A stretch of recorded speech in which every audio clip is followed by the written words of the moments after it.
Guten Tag, A-Push. We have a new video today. It's the Bee's Knees by the Big Cheese himself, Mr. Linegar. Let's make history today as we jaw over Unit 8, Day 1, first day of review. But first, let's do our daily punishment. What did the buffalo say to his son? Bye, son. Alright, this right here is just a review of the big stuff from Unit 1, which talked about the Native Americans and colonial America. This is Unit 1 and 2 on the AP scope and sequence, but Unit 1 for us. So as far as Native Americans go, one of the agricultural techniques that some of the tribes did was three-sister farming, which was maize, bean, and squash.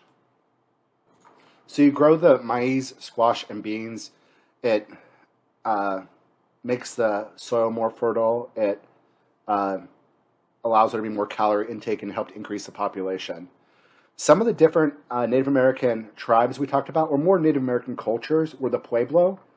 If you remember, the Pueblo were located in the southwestern United States. They did irrigation. They did adobe houses. We have the Mississippian culture. They were around St. Louis. They were the largest settlements early on. They're going to fall before 1300. We don't really know fully what happened to them. We have the Atlantic seaboard.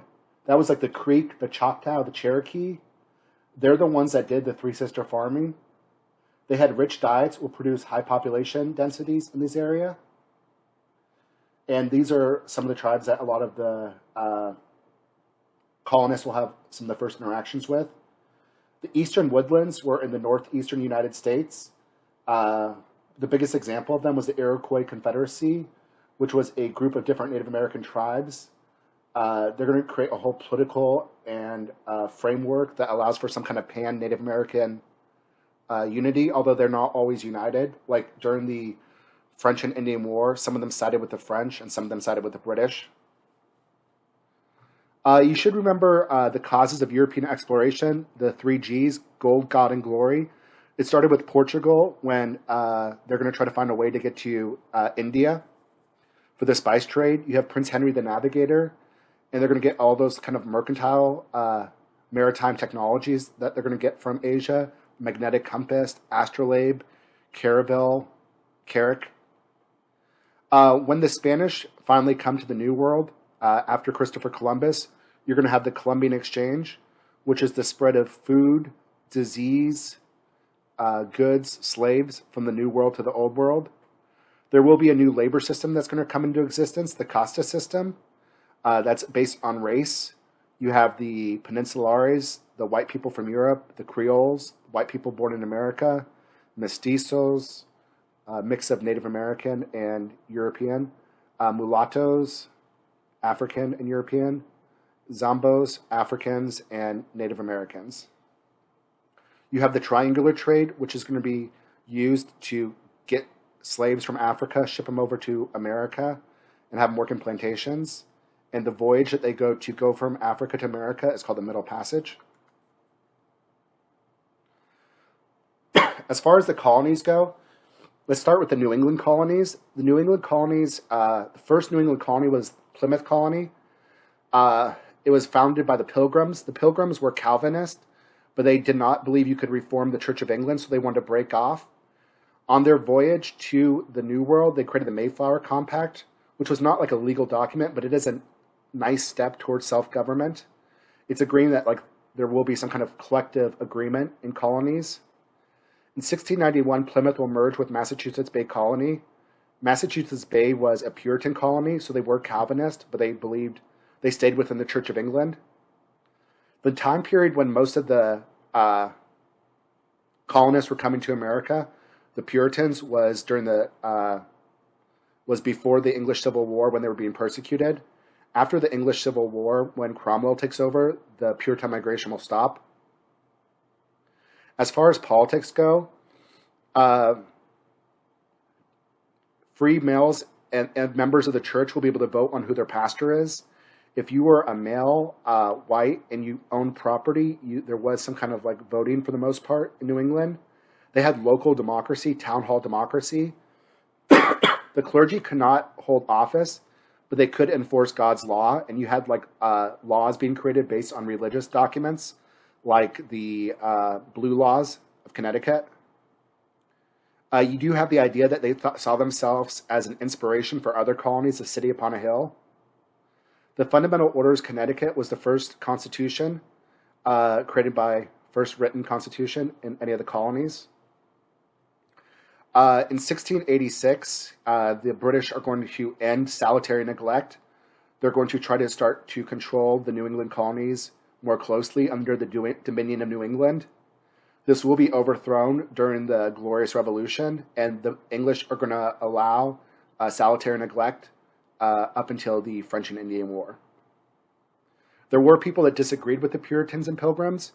You have Anne Hutchinson, who was antinomianism, Roger Williams, who supported freedom of religion. Thomas Hooker created his own colony in Connecticut. Rhode Island will be founded by Roger Williams. There was a lot of Native American conflict in New England. You have the Pequot War, which was in Connecticut, between Massachusetts and Connecticut and the Native Americans. This will lead to the New England Confederation, which was one of the first steps towards colonial unity. It allowed the two Massachusetts colonies and the two Connecticut colonies to unify as like a collective alliance. The big war was King Philip's War. This was the biggest war fought in New England soil. Over half the Puritan towns will be attacked. It was like they tried to do a Pan's Native American alliance. You have the Salem witch trials, which we talked about before. The economy of New England was fish, fur, lumber, trading, small farms, very industrious, Puritan work ethic. In the late 1600s, less people were going to church, so you're going to start to have the Halfway Covenant being created. The Halfway Covenant said that. So what happened was you're baptized as a baby, and then in order to join the church, you have to have a born again experience, and you have to testify it in the Puritan churches.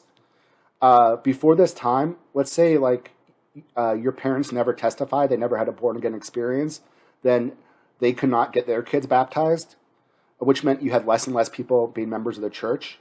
What the Halfway Covenant did was it said that if your parents were baptized, even if they weren't converted, they could still baptize their babies. And the New England colonies will very much value education. You have the Old Deluders Law and Harvard, Yale, Princeton, later Brown, Dartmouth.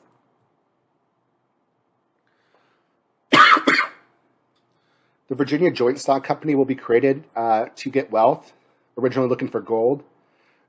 John Smith will become one of the leaders of there after a lot of the people die. In Jamestown in Virginia, they'll eventually create the House of Burgesses, which is the first legislative branch. It's a mini parliament. Pocahontas will rescue John Smith. She'll later marry John Rolfe later on. And if you remember John Rolfe, he's the father of tobacco. Governor Berkeley is going to be friendly towards the Indians who traded with them.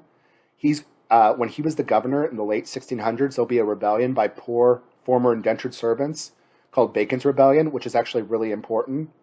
This is going to lead to a lot of people realizing that it was too difficult to control white indentured servants, and they're going to start importing more African slaves.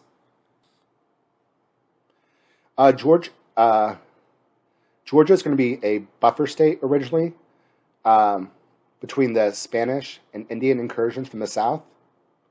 It's going to grow very slowly. It says buffer. I should say buffer. The economy of the southern colonies is they are going to be joint stock colonies. At least Virginia will be. The Carolinas will be proprietor colonies. They will have plantation economy. At first, they're going to be mostly growing tobacco. In places like South Carolina, they grow rice. It's going to be large land holding by a few. And the main goal originally was to get gold passage to India originally. We talked before about the headright system.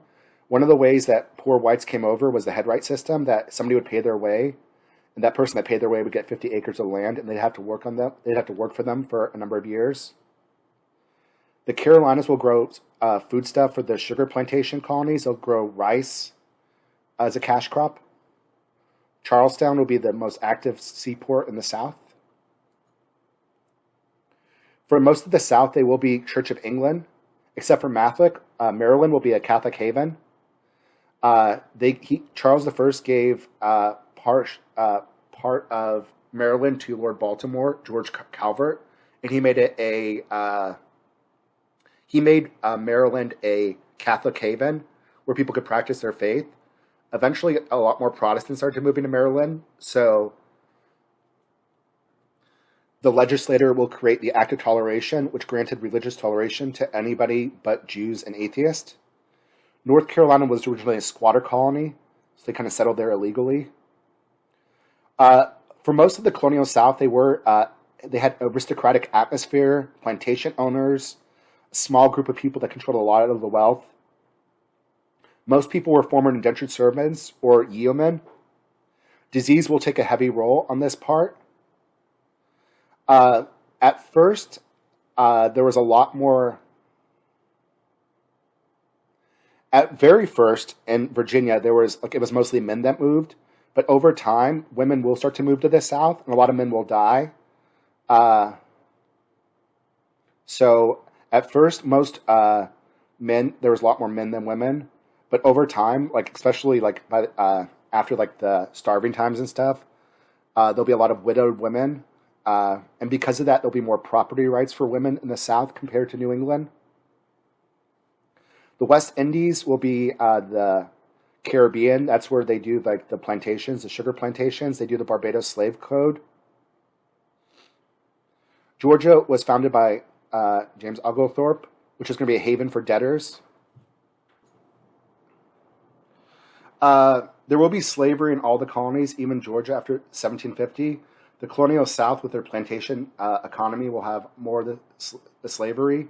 Eventually, as they switch from indentured servants to African slaves, you start to see the roots of racism. 50 million slaves will die. 50 million people will die because of slavery in the 17th and 18th century.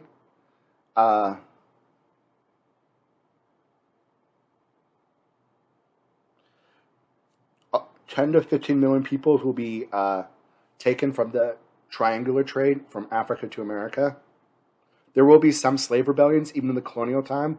The most famous one was the Stono Rebellion in the 1700s. There are fewer schools in the South. There's only one real college, William and Mary.